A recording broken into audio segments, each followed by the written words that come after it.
زما په محنت کې ناکامي ناممکنه ده چې زه ناکامه شم، یا زما د محنت د کامیابۍ طرف ته ځي، لیکن زه ولې د څه حالت سره مخ کېږم.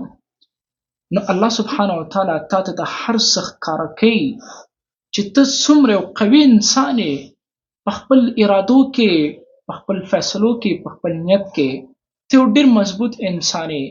یعنې الله سبحانه وتعالی تا باندې دا مشکلات راولي او تا باندې چې کوم ګړنګونه راځي، ته چې کوم حادثو سره حوادث سره مخ کېږې، ستا اکسپیرینس زیاتېږي، همداشان ته قوي کېږي.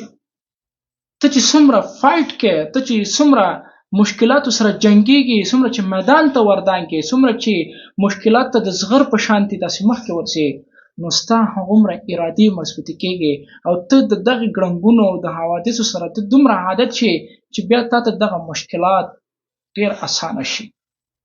یعنې چېرته چې ارادې قوي وي، چېرته چې ارادې سترې وي، نو هلته مشکلات واړه کېږي، هلته مشکلات اسانه کېږي.